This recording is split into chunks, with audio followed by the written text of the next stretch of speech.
በታሪክ ውስጥ የእግር ኳስ ንጉስ ወይም ጀግና እንደሆነ እስካሁንም አለ፣ ዲያጎ ማራዶና።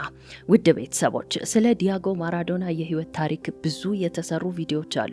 ነገር ግን ለእናንተ ዛሬ ይዤላችሁ የቀረብኩት ምናልባትም ከዚህ ቀደም አልሰማችኋቸውም ወይም አታውቋቸውም ያልኳቸውን መረጃዎች እናያለን።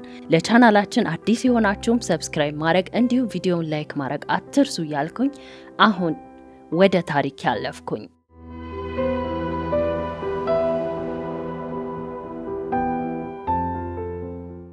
ዲያጎ ማራዶና የተወለደው በኦክቶበር 30 1960 ዓ.ም ሲሆን በአርጀንቲናዋ ቦነስ አይረስ በምትገኝ ፖሊ ክሊኒኮ በተባለ ሆስፒታል ነበር የተወለደው። የዲያጎ ማራዶና ወላጆች ይኖሩ የነበሩት ቦሪያንትስ በተባለች አካባቢ ሲሆን ከዛም በኋላ ወደ ቦነስ አይረስ መጥተዋል። ነገር ግን እጅግ ድሃዎች ነበሩ። ቦነስ አይረስ ከገቡ በኋላ ነው ማራዶና የተወለደው። ማራዶና ከሱ በፊት 4 እህቶች ነበሩት። ለቤተሰቡ የመጀመሪያ ወንድ ልጅ ሲሆን ከሱ በኋላ ደግሞ 2 ወንድሞች አሉት። ታናናሽ ወንድሞቹም እንደ ማራዶና ሁሉ የኳስ ፍላጎት ቢኖራቸውም ነገር ግን እንደ ማራዶና በፍጹም ሊሆኑ አይችሉም። እናቱ ዳልማ ሲንፋዶራ ፍራንኮ ስትባል አባቱ ደግሞ ዲያጎ ማራዶና ነው። እናትና አባቱም ኮሪያንትስ በተባለ አካባቢ ተወልደው ያደጉ ሲሆን ከልጅነታቸው ጀምሮ አብሮ አደግና የሚዋደዱ ናቸው። ለመጀመሪያ ጊዜ ወደ ቦነስ አይረስ የሄዱት በ1950 ነው። እዛ ነው ዲያጎ አርማንዶ ማራዶና የተወለደው። እድሜው 3 ዓመት ሲሆን የኳስ ስጦታ አግኝቷል። ከዚህን ጊዜ ጀምሮ ዲያጎ አርማንዶ ማራዶና እና ኳስ ተነጣጥለው አያውቁም። የአካባቢው የኳስ አሰልጣኝ ባየው ጊዜ እድሜው 8 ዓመት ነበር። ከዛም ሎስ ፖሊደስ ወደ ተባለው ቡድን አስገባው። አርጀንቲና ውስጥ የትልልቅ ቡድኖች ግጥሚያ በሚካሄዱ ጊዜ ዲያጎ አርማንዶ ማራዶና ከግጥሚያው በፊት ትርኢት ያሳይ ነበረ። ያው በዛ ዘመን ባንኖርም ብዙ የዲያጎ አርማንዶ ማራዶና የኳስ ጥበብን የሚገልጹ ቪዲዮዎች አሉ፣ ተመልክታችሁ ሊሆን ይችላል። ስለዚህም ኳሱን ይዞ ይገባና ኳሱን እያንጠባጠበ የተለያየ አርቶችን እያሳየ ህዝቡን በማስደመም ነበረ ግጥሚያው የሚጀመረው። በዚህ ጊዜ ዲያጎ አርማንዶ ማራዶና ጁኒየርስ በተባለው በአርጀንቲና ክለብ ውስጥ ጨዋታውን በይፋ ጀመረ። እድሜው 16 ዓመት ነበር። እስከ 1981 በዚሁ ክለብ ውስጥ ተጫውቷል።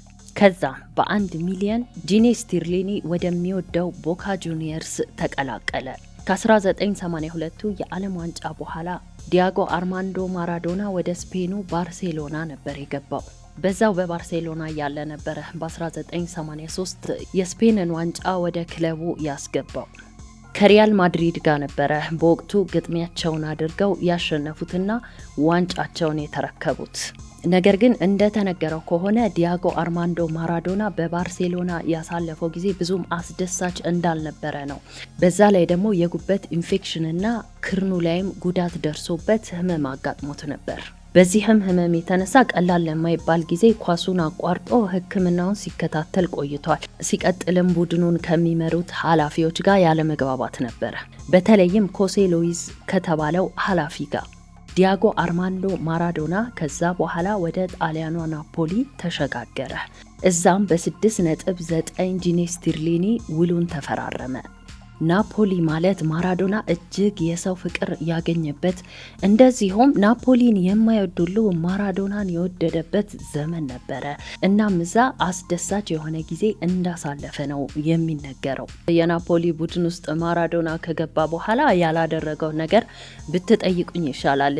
ይህን ቡድን ከማንኛቸውም ኖርማል ቡድን አንስቶ የጣሊያን ኮከብ አደረገው።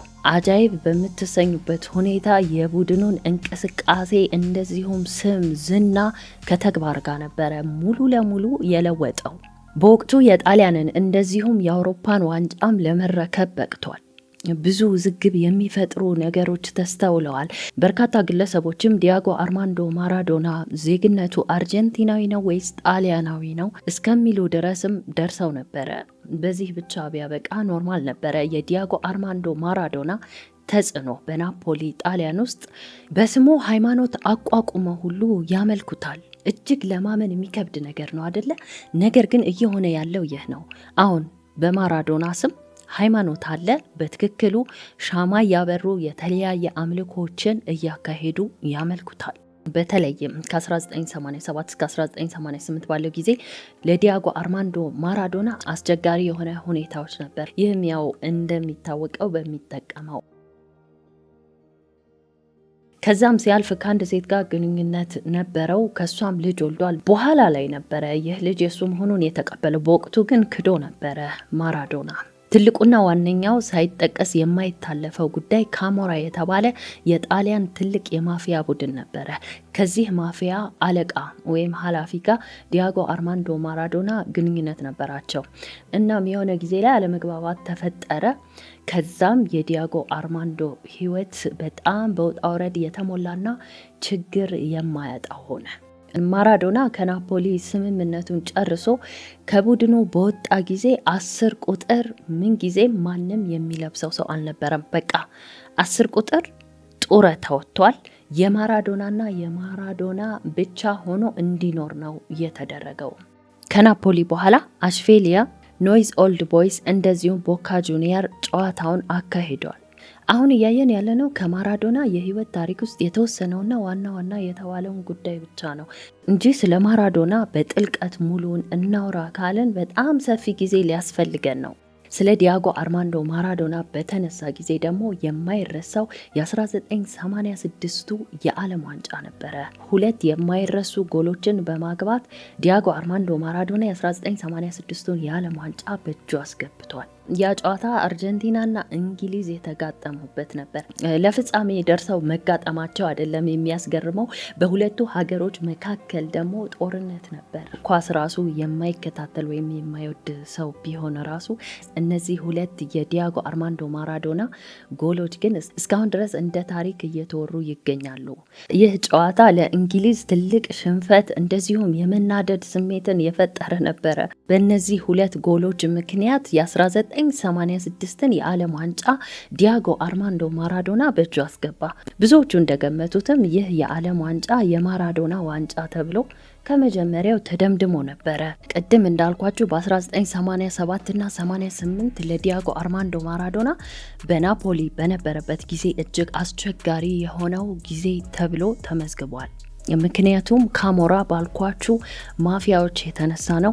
እነዚህ ማፊያዎች በጣሊያን ውስጥ የሚወዳደራቸው አልነበረም። እጅግ አደገኞች ነበሩ። በዚህ ጊዜ ኤሲ ሚላንና ናፖሊ ግጥሚያቸውን አድርገው ነበር።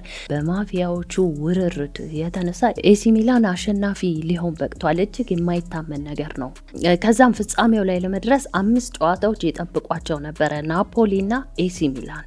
በወቅቱ ናፖሊን የሚወዳደር ቡድን አልነበረም እንደነገርኳችሁ፣ ምክንያቱም ማራዶና አለበታ። በዚህ ጊዜ ግን የተፈጠረው ነገር አስማት ነው እንጂ እውነታ ለመሆኑ ራሱ የሚያጠራጥር ነው። ይህ ሁሉ የሆነው ግን እንደነገርኳችሁ በማፊያዎቹ ወይም ካሞራ በተባሉት ማፊያዎች የተነሳ ነበረ። በጊዜው ይህ የማፊያ ቡድን ካምፓኒያ የተባለውና ዋና ከተማው ናፖሊ የሆነውን አካባቢ በሙሉ በሚያስገርም ሁኔታ ተቆጣጥሮት የነበረ ቡድን ነው። ይህ የማፊያ ቡድን ቀላል የማይባል ገንዘብ ያካበተውም በኳስ ምክንያት ነበረ።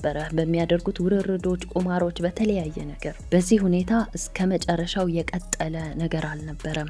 ከዛም ማራዶናና ቡድኖቹ መጠነካከር ሲጀምሩ እነዚህ ማፊያዎች በዚህን ጊዜ ማራዶናን መቅረብ ነበር የጀመሩት። የሚፈልገውን እጽም ይሁን ማንኛውንም ነገር ያሟሉለታል። ማንኛውንም ነገር ስላችሁ ይገባችኋል። ፖዚቲቭ የሆነውን ነገር ሳይሆን በተቃራኒው ግን መደረግ የሌለበትን ነገር ሁሉ ነበረ የሚያቀርቡለት፣ ምክንያቱም ህይወቱን ለማበለሻሸት። እነዚህ ካሞራ በመባል የሚታወቁት ማፊያዎች ዲያጎ አርማንዶ ማራዶናን በቀላሉ በእጃቸው አላስገቡትም ነበር። በተዘዋዋሪ መንገድ የተለያዩ ደብዳቤዎችን መኪናውን እንዳልነበር አድርገው ሰባብረው ነበረ። እንደዚሁም ወንበዴዎችን እየላኩ የተጫዋቾቹን ቤት እንዲያቃጥሉ፣ እንዲዘርፉም ያደርጓቸው ነበረ። ምን አለፋችሁ ቁም ስቅሉን ነበር ያየው። ይህም ማራዶናን ከሌሎች ተጫዋቾች ለየት እንዲል ያደረገው ጉዳይ ነበረ። ከማህበረሰቡ ወይም ከአካባቢው ጋር የነበረው ቁርኝት እጅግ ጥብቅ ነበረ። አንድ በማራዶና የህይወት ታሪክ ላይ የሚያጠነጥን ፊልምም በተለይም ደግሞ ከነዚህ ማፊያዎች ጋር የነበረውን አስቸጋሪ ጊዜ በጥሩ ሁኔታ ሰርተው አቅርበውታል። እዛ ላይ እንደተጠቀሰው የ1986ን የዓለም ዋንጫ ከመረከቡን በፊት ዲያጎ አርማንዶ ማራዶና እጾችን ይጠቀም ነበር። እንደተገለጸው ምንድነው የሚያደርገው? ይህንን ነገር ሲጠቀም ይቆይና ከዛም በኋላ ለ3 ቀን ያህል ምንም ሳይጠቀምና ትሬኒንጉን እያደረገ ይቆያል።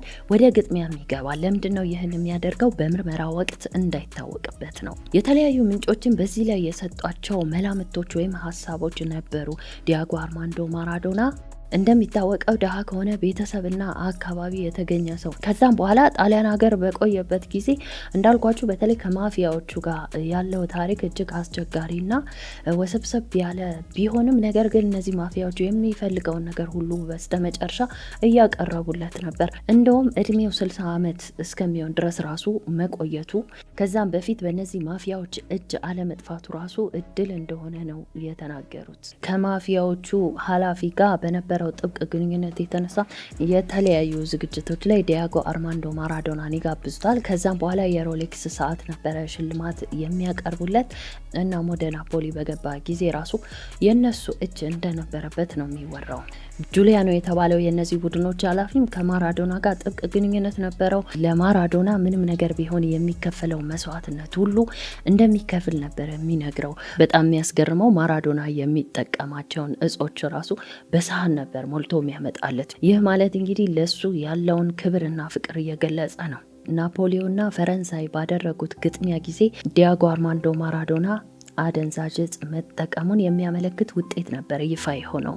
በዚህም የተነሳ ለ15 ወራት ያህል ማራዶና ከኳስ ተገሎ እንዲቆይ ነበረ የተፈረደበት። ምክንያቱም ያው ግልጽ ነው በተጠቀመው እጽና ሲቀጥል ደግሞ በዝሙትም ክስ ተመስርቶበት ነበር። ከዚህ በኋላ ነበር ጣሊያንን ለቆ የወጣው። ደህና ሆኖ የመጣው ሰውዬ ሱሰኛ ሆኖና እንዳልሆነ ሆኖ ነው ከዚህች ሀገር የወጣው። ማራዶና ብዙ ክለቦችን ቢያሰለጥንም ዶራዶስ ሜክሲክ የተባለው የሜክሲኮ ቡድን ጋር ግን ለየት ያለ ቁርኝትና ትዝታም ነበረው። በተለይም ከዚህ ክለብ ጋር ያሳለፈውን ጊዜ በተመለከተ ማራዶና ኢን ሜክሲኮ የተባለ ዶክሜንተሪ ፊልም ተሰርቷል። ይህ ፊልም በተመረቀም ጊዜ ማራዶና ሊገኝ አልቻለም ነበረ። ምክንያቱም ተናዷል። ሳያስፈቅዱኝ ነው ፊልሙን እየሰሩት በሚል ቅሬታ ነበረው። ይህ ፊልም ኔትፍሊክስ ላይ ያለ ማራዶና ኢን ሜክሲኮ ብታዩት እመክራችኋለሁ። ውድ ቤተሰቦች እንደነገርኳችሁ የማራዶናን የህይወት ታሪክ ጠለቅ ብለን እንግባበት ካለን መቼም የምንጨርሰው ጉዳይ አይደለም። ነገር ግን ይህ ዋና ዋና ከተባሉትና ከማይረሱት ኩነቶች ነው ለእናንተ ሼር ያረኳችሁ። ያው የታወቀ ነው ማራዶና የኮከቦች ኮከብ ነው በኳስ በኩል። ሲቀጥል በሙዚቃ ታሪክ ደግሞ ማይክል ጃክሰንን የድሮም ትውልድ ይሁን የአሁኑም ትውልድ ቢሆን ከዚህ በኋላ የሚመጣውም ትውልድ ሁልጊዜም ሲያነሳቸው ታሪካቸውንም ሲያደምጥ ይኖራል። እናንተስ በሰማችሁት በዲያጎ አርማንዶ ማራዶና ታሪክ ላይ ምን ሀሳብ አስተያየት አላችሁ? እንደዚሁም ካወራንበት ውጪ ለየት ያለ ስለ ማራዶና የምታውቁት መረጃ ካለ አካፍሉን እያልኩኝ በድጋሚ ለቻናላችን አዲስ የሆናችሁ ሰብስክራይብ ማድረግ እንዲሁም ሁላቸው ላይክ ማድረግ አትርሱ እያልኩኝ በሚቀጥለው በአዲስ ታሪክ እስክንገናኝ ባይ ባይ።